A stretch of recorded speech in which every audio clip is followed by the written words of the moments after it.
Imagine standing on the shores of a quiet island somewhere in the middle of the Indian Ocean. The waves roll in gently, the sunlight dances on the water, and to the untrained eye, nothing seems extraordinary. But beneath this calm surface lies the most important theater of power in the 21st century. This ocean, stretching from Africa's east coast to the farthest edges of Australia, is no longer a forgotten body of water. It is the artery of global trade, the lifeline of energy, and the stage upon which the next great contest for world dominance will play out. Whoever commands these waters will not only control the flow of oil and goods, but will shape the destiny of nations. The Indian Ocean is not the largest ocean on Earth, but it is the most strategic. It sits at the crossroads of Asia, Africa, and the Middle East, connecting the industrial giants of the East to the energy fields of the Gulf and the resource-rich lands of Africa. Every major shipping route that matters in the global economy cuts through this ocean. Without it, globalization would come to a grinding halt, and that is not an exaggeration. 80% of the world's maritime oil trade passes through the Indian Ocean. 1/3 of all bulk cargo in the world moves on these waters. From raw materials that power factories to the finished goods that fill store shelves, everything sails through here. Think for a moment about the energy that powers the world. The oil and gas fields of the Middle East send their lifeblood to the hungry markets of Asia through this ocean. The Strait of Hormuz, that narrow strip of water between Iran and Oman, sees more than 21 million barrels of oil pass through every single day. That's 1/5 of global oil consumption squeezed through a channel barely 30 miles wide. Further east lies the Strait of Malacca, threading between Malaysia and Indonesia, a bottleneck that carries 60% of China's oil imports and about 40% of all trade in goods worldwide. Then there's Bab el-Mandeb, at the mouth of the Red Sea, a gate that controls access to the Suez Canal and Europe beyond. A disruption in any one of these choke points could send oil prices soaring and economies tumbling. This is why the Indian Ocean is not just important, it is indispensable. And this truth is not new. For thousands of years, these waters have been the stage for trade, wealth, and power. Long before the Pacific was busy with container ships, before the Atlantic carried the fortunes of empires, the Indian Ocean was the world's first global marketplace. It carried spices from Kerala to the Middle East, silk from China to Africa, gold from Africa to India. Merchants from the Indus Valley sailed these waters to Mesopotamia. Arab traders rode the monsoon winds to the ports of Gujarat and Malacca. From the time of the pharaohs to the rise of Rome, this ocean linked civilizations, not just through goods, but through ideas, culture, and faith. Then came the Europeans, and with them, a new era of competition. When Vasco da Gama first rounded the Cape of Good Hope and entered the Indian Ocean in the late 15th century, it marked the beginning of a struggle that would shape the world for centuries. The Portuguese, the Dutch, the French, and finally the British all understood one fundamental truth: if you control the Indian Ocean, you control Asia. The British Empire perfected this strategy. With their ships patrolling these waters and their naval bases dotting the coastline, they turned sea power into imperial power. From the Indian Ocean, Britain projected influence across Asia and Africa, turning a small island nation into the ruler of 1/4 of the planet. Even in the modern age, the pattern continued. In World War II, the Indian Ocean became a vital lifeline for the Allies. Japanese submarines prowled these waters, striking at supply convoys, because cutting this route would cripple the British Empire's ability to wage war.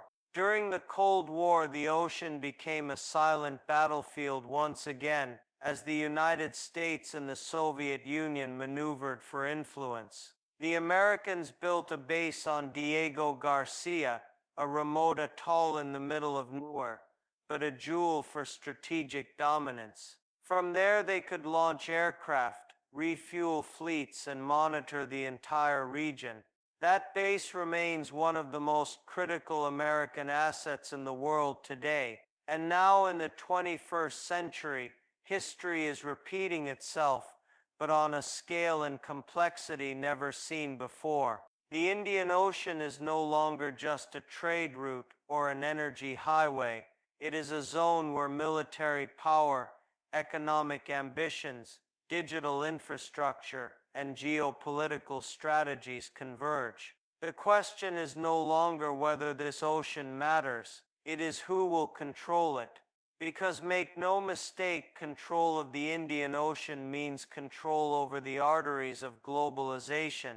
It means leverage over the energy security of Asia, the connectivity of Africa, and the trade networks of Europe. It means power.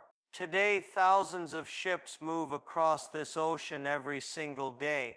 Container vessels stacked with goods, tankers filled with oil, LNG carriers supplying energy, bulk carriers hauling coal and grain. Beneath them, hidden from view, lies an even more critical infrastructure, the undersea cables that carry 95% of the world's internet traffic.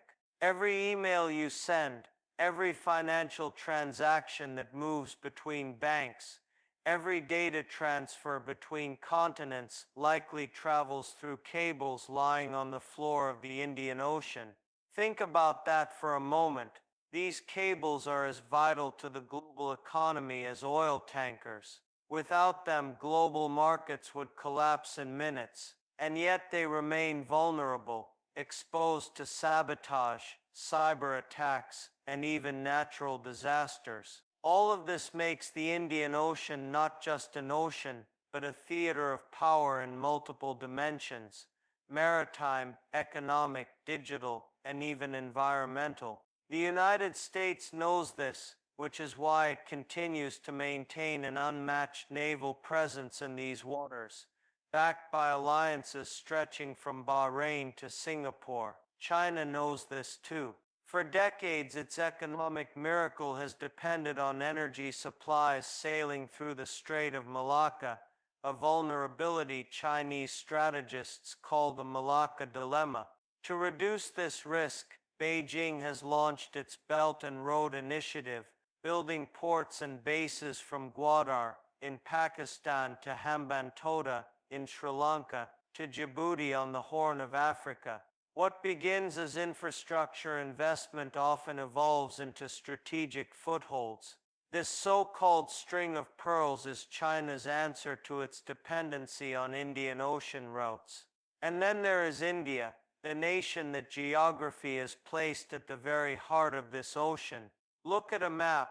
The Indian subcontinent thrusts like a dagger into the Indian Ocean, commanding natural access to its most critical sea lanes. From its Andaman and Nicobar Islands, India overlooks the Strait of Malacca. From its long coastline, it can project power across the Arabian Sea and the Bay of Bengal. For India, this ocean is not a distant theater, it is home. And that makes it both a shield and a sword. India knows that its security and prosperity depend on these waters remaining open and stable. That is why it is modernizing its navy, commissioning new aircraft carriers, building nuclear submarines, deploying maritime surveillance networks, and deepening partnerships with island nations. From Mauritius to the Maldives, from Seychelles to Sri Lanka, India is working to ensure that this ocean does not become a backyard for rival powers. The contest is not low, there are no open battles, But the moves are relentless. Ships, ports, bases, trade deals, naval exercises, cyber networks. This is the new great game, and the Indian Ocean is the board on which it is being played. Whoever dominates this space will not just have influence over a region, they will have influence over the entire world economy. Because the reality is simple: every container, every barrel of oil, every kilobyte of data that moves through these waters carries with it the wealth and stability of Noor. And yet the Indian Ocean is also a space of fragility. Its choke points, Hormuz, Malacca, Bab el-Mandeb, are potential flashpoints. A blockade, a conflict, a terrorist strike, or even piracy can ripple across global markets and the risks are growing. Climate change threatens island nations. Rising seas, extreme weather, and resource scarcity could spark new tensions. At the same time, deep-sea mining and competition for marine resources are opening fresh fronts in this battle for control. The ocean that has always been about trade could soon become a frontier for extraction, triggering disputes over who owns the riches hidden beneath its floor. As we move deeper into the 21st century, the Indian Ocean is no longer a quiet border. It is the future of global power. The decisions made here by nations, by navies, by corporations will shape the destiny of billions of people. And as the waves roll on under the tropical sun, the silent contest continues, unseen by most but decisive for all. If the first part of this story revealed the importance of the Indian Ocean, then the second part uncovers the forces shaping its future and the contest that will determine who dominates these waters. The calm you see on the surface hides a storm of ambition, strategy, and power projection. To understand what is at stake, imagine a map, not one of borders and nations, but of supply lines, energy routes, and digital cables stretching across the ocean floor. These invisible arteries feed the global economy, and whoever secures them gains leverage over the world itself. At the heart of this contest are three actors: the United States, China, and India. Each has its own vision, its own fears, and its own strategy. For the United States, the Indian Ocean has never been a luxury, it is a necessity. Since the end of the Second World War, America's naval dominance has guaranteed the free flow of goods and energy through these waters. It has kept the lifelines of globalization open. Today, that mission continues, anchored by the base on Diego Garcia. To most people, it is just a name on a map, but for military planners, it is an unsinkable aircraft carrier in the middle of the ocean. From here, American bombers can reach the Middle East, Africa, and Asia. Submarines prowl silently from its harbors. Surveillance planes watch every shipping lane. It is this presence that allows the U.S. to act as the ultimate guarantor of maritime security. But maintaining dominance is not easy, and challenges are rising fast. China's meteoric rise as a global power has transformed the Indian Ocean into a front line of strategic competition. For decades, Chinese leaders have lived with a fear: the Malacca dilemma. Nearly all of China's imported oil travels through the Strait of Malacca, a narrow waterway easily blocked in times of war. To a nation that consumes more energy than any other on the planet, this is an unacceptable vulnerability. Beijing's response has been sweeping and bold. Through the Belt and Road Initiative, China has invested billions of dollars into building ports, pipelines, and infrastructure across the Indian Ocean rim. Gwadar in Pakistan, Hambantota in Sri Lanka, Kyaukphyu in Myanmar, and Djibouti on the Horn of Africa, all are pieces of grand design. What begins as commercial investment can easily evolve into military access. it already has in Djibouti, where China operates its first overseas military base. Critics call this network the string of pearls, and it is tightening with every passing year. But for all of China, imminent sea, geography offers it no favors. China sits far from the heart of the Indian Ocean. Its fleets must pass through choke points to enter these waters, and those choke points can be watched, even controlled by others. Which brings us to India, the power that occupies the commanding heights of this ocean. The Indian subcontinent projects deep into the sea, giving India a natural advantage that no amount of money can buy. From its coastlines, India can monitor the Arabian Sea and the Bay of Bengal. From its Andaman and Nicobar Islands, it holds a key position overlooking the Strait of Malacca. Geography has made India the gatekeeper of the eastern Indian Ocean, and India is waking up to this reality. The days when its navy was little more than a coastal force are gone.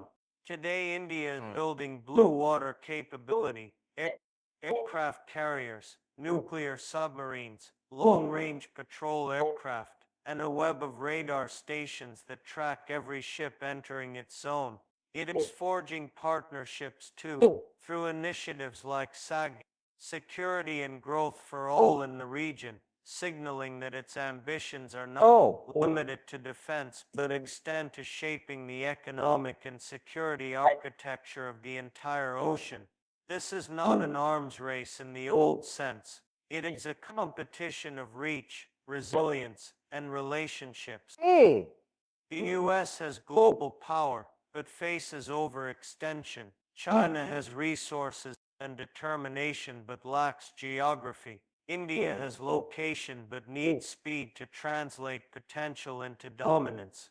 Between these three giants, middle powers are carving their roles. Australia, Japan, France, even smaller island nations like the Maldives and Mauritius, which have become pivotal because in a maritime contest, islands are strategic gems. They offer refueling points, surveillance posts, and bases that can turn the tide of any future conflict.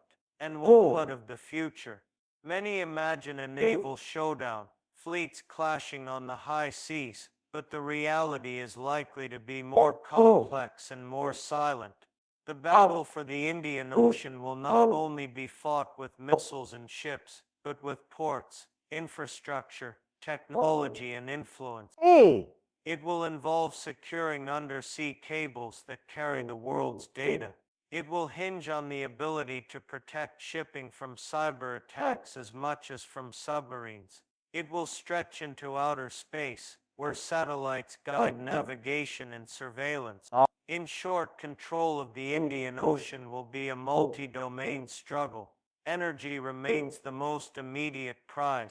As long as the world runs on oil and gas, the tankers passing through Hormuz and Malacca will be targets of strategy. But the next contest may be for the ocean floor itself.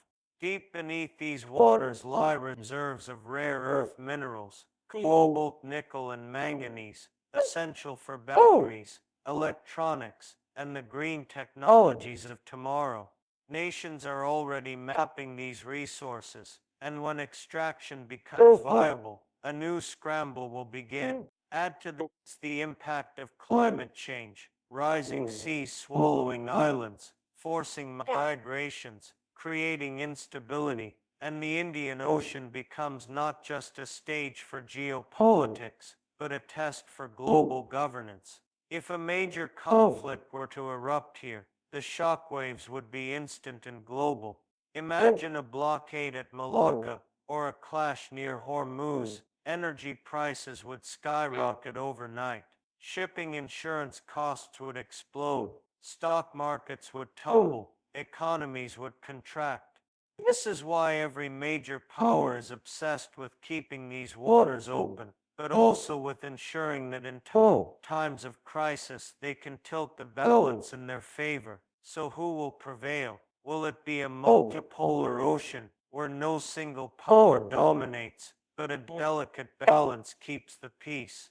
Will China succeed in building a web strong enough to challenge American primacy and sideline India? Or will India, with its geographic advantage and growing economy, emerge as the natural guardian of these waters? Perhaps the answer will not come from a single dramatic moment, but from 1,000 quiet moves. An agreement here, a port there, a base on a remote island, a technology deal signed in a boardroom.